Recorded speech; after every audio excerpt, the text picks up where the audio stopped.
So, good evening, everybody. The session, there is this screen that is that there is this one diagram that wish to share with you. It reads the Eisenhower decision matrix.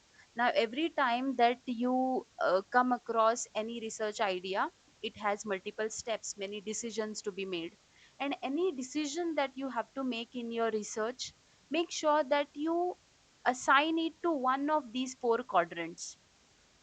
So along x-axis, positive x-axis tells you that it is not urgent. If it is urgent, then it is negative x-axis, it is urgent, right? Lesser of time. And then the y-axis, you will see that positive y-axis is important and negative y-axis is not important. So with this, those tasks that you feel are urgent and very important, do it now, rather just do it now. Okay, so any task that comes up to you in any given research, you have to be able to assign it to one of these four quadrants. If it is urgent and important, do it now, do it by yourself. If it is not urgent, then decide a schedule for it. If it is important but not urgent, then decide a schedule for it. Find out that one specific time when you are going to do it. Besides that, if it is urgent but it is not important, see if you can delegate it. See if you can give it to your your subordinates or your fellow researchers, for whom it might be important, right? So you should be able to understand the very character of each and every work that comes to you. Besides that, if you find something that you feel needs to be done but is not important, it is not even urgent, rather just eliminate it for now, because you might be able to do it at some later point of time as well. So you should be able to identify your task and be able to assign it to one of these four quadrants and bring that awareness. So with this, let's start with today's agenda. What we are going to do today, we will look into effective literature search strategies. There will be some hands-on activities over there. That is why I happen to ask you to be, if it is possible, then try connecting over your laptop or your desktop screen, right? Rather than connecting over a phone. But then if there is no other way out, then why not just connect over your phone. Next, research methodology. How do we select research methodology? What are the different strategies that we can adapt to? And the timeline creation. How do we prepare a chronological order for different phases of research? But because research is never just one story, there are multiple stories that we bring together in a structured manner and make it more interesting to be read, to be experienced, and to be able to understood. So a timeline is very important because it is a story that the researcher lives. And then finally, manuscript structuring. How do we structure our manuscript, and what are the important features within writing research and structuring it essentially, and some essential tips for writing your manuscript. So, effective literature search strategies. What we will do is we will run through this particular PPT first so that we don't leave it behind, because the hands on activities we will be completing. If we happen to go beyond 8:30, then some of you might be still wanting to stay back and do it. And if not, then a few of you will be more confident in doing those activities on your own. Let's get into this effective literature search strategies. So we are not really talking about finding research gap. I am leaving it all up to you, because there are multiple different ways in which you can find a literature gap, or a significant research topic that requires to be solved, that requires to be answered. So that is something that we are not going to look into, but we will look at how to search for relevant literature. So while literature search really matters, there are four ways to look at this. Why literature search matters? Because it helps us in identifying the research gaps. When we read significant amount of literature and relevant literature, mind this, significant number of literature and relevant literature, That is when we are able to find the knowledge gap, that is also called research gap. Often it is something that we adopt from our peers, maybe from our advisor. So the research gap is already available and then you have to read around it. But to be able to receive enough literacy around the topic, you have to have uh, what I would say, you have to have some literature backing. You have to have the background as to what is being ongoing around this particular literature topic. Then avoid repeating what's already done. If you feel one aspect of that research problem has already been done, then take up those results itself. If you feel that they are reliable, if you feel they are not reliable, define why it is not reliable, and then go ahead redoing it. But then if you feel that the results are reliable, then don't go for redoing it. Rather just adapt that particular data as secondary data in your study and then move ahead to further close the gap, right, with knowledge, definitely. Third, reading this literature will also shape your research question. Earlier, the research question is very fragile. Uh, you don't really, have an in-depth understanding of this particular question. But when you read, that is when your research question becomes more clear, and that is also when you get to understand what are the different methodologies that have been adapted to answer the same question, if at all somebody else has tried to answer it. You also get an understanding about why they were not able to solve it. So reading is the key. If you don't read, there is nothing else that can go ahead. Reading is the first thing, right? And then build credibility by showing you know the field, because that is important, isn't it? Whenever you want to go and talk about your problem, or what you have found out, or your perspective about the research problem with your advisor or with your seniors, with your colleagues, that is when they have to know that yes, you know something. And how will you know something?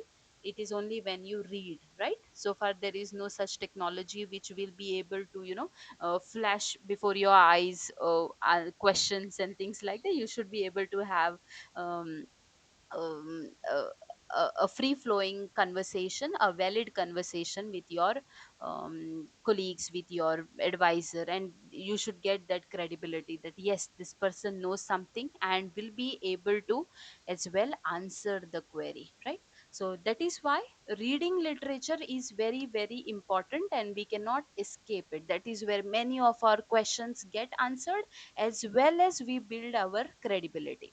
A strong literature review is the foundation of any research project, may it be 1 month long project, may it be 6 month long project, may it be an year long project, may it be your PhD project, may it be any kind of research project. A very strong literature review wherein you have read enough in significant amount, as well as that you have read relevant literature, that is when uh, the foundation of your research idea will be um, significant.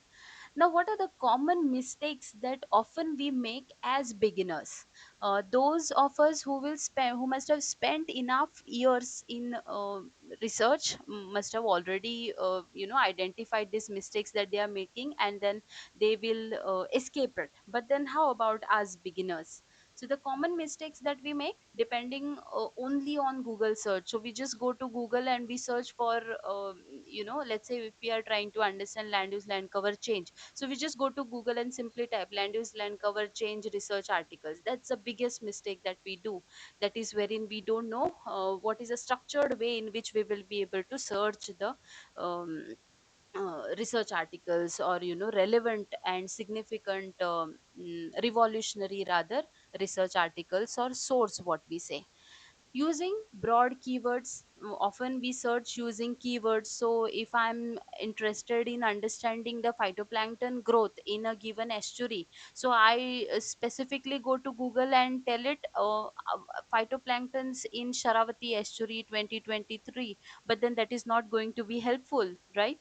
So we cannot be too specific when we are expressing to any search engine with our keywords or with our study that we are going to do. What we have to do is we have to be specific in a manner that we will be able to yield all the research papers or books or any articles that are out there. So there has to be a distinguished way in which we will approach even searching for literature. Forgetting to check publication, what we do is our guide must have read some research articles that were older than 10 years or maybe 5 years, because now they have changed their field. So they are researching into something else, but then this particular research problem that they have given it to us, and then we are reading the same literature that they have given us, rather than searching for what has happened in recent years. That recent year could also be just last year or maybe this year, right? We forget to check which are the recent publication, what is the literature that has been produced in recent past. So that is also a problem. And skipping discipline specific database. Now if I am, let's say, searching for phytoplanktons in Sharavati estuary, I need not only search for phytoplanktons, I might also want to look at what is the organic matter that is coming into the estuary, or how much sediments are coming into the estuary, because they are the ultimate medium along which the nutrients come into the estuary, and that is where the phytoplanktons will find it easy to be able to thrive there. So finding that discipline specific database, finding secondary data that has been generated by somebody else in the past, is also very important. And what is the tip here? Focus on finding something that is relevant and very high quality papers. We have to escape from using such literature which has been used by um, which has been coming in some predatory journals or maybe local journals, where peer reviewed journals is peer reviewed literature is not available, or the research is not available. So those are the things that we have to escape. We have to find highly relevant literature and credible literature that is being published by quality journals, where a peer review process is more thorough. Now where to search, that is the main question. Where to search? We have understood what are the common mistakes that we make. We have also understood what is the significance of this literature search. Then where to search for this literature? First and foremost, it is Google Scholar. We all go to Google Scholar, right? Google Scholar is a vast reservoir of all the literature that has been published even yesterday. So that paper as well will be coming on Google Scholar. So Google Scholar is a traditional source where we will search for it. Then now recent after 2021, there have been many AI powered discoveries that are also coming up. State of the art, these are the tools which are state of the art. The new researchers as well as the old literature would want to use these AI tools in order to be able to find more filtered and more customized searched literature. For this, you can go to Elicit or Research Rabbit. These are the two such AI tools which you can use, Elicit and Research Rabbit. Now, these are the ones that we will also take up as hands on activity. So, in our hands on activity, I have asked you to search for one research problem that you would like to research around, and also to frame two, at least two objectives. So using those, we will search for some relevant literatures from quality journals, from peer reviewed journals. So that is one hands-on activity that we are going to do, in which we will include Elicit, Research Rabbit, as well as Google Scholar. Moving ahead, what are the search techniques? Now these are important. So we know the reservoirs where these research articles or their information might be stored, but we need to know what are the different techniques in which we will be able to search for them, correct? No, the first is Boolean operator. Whenever you are searching for any literature, there are something called keywords. Any literature, any paper, any manuscript, any research article that you look at, there must be some keywords that are mentioned there. Even when it comes to your specific research question, you will be able to strongly associate your research question with some keywords. For example, if I am trying to study land use land cover change in Delhi for last 10 years, or let's say 30 years, then what are the keywords that I can think of? Land use land cover, right? Anthropogenic pressure,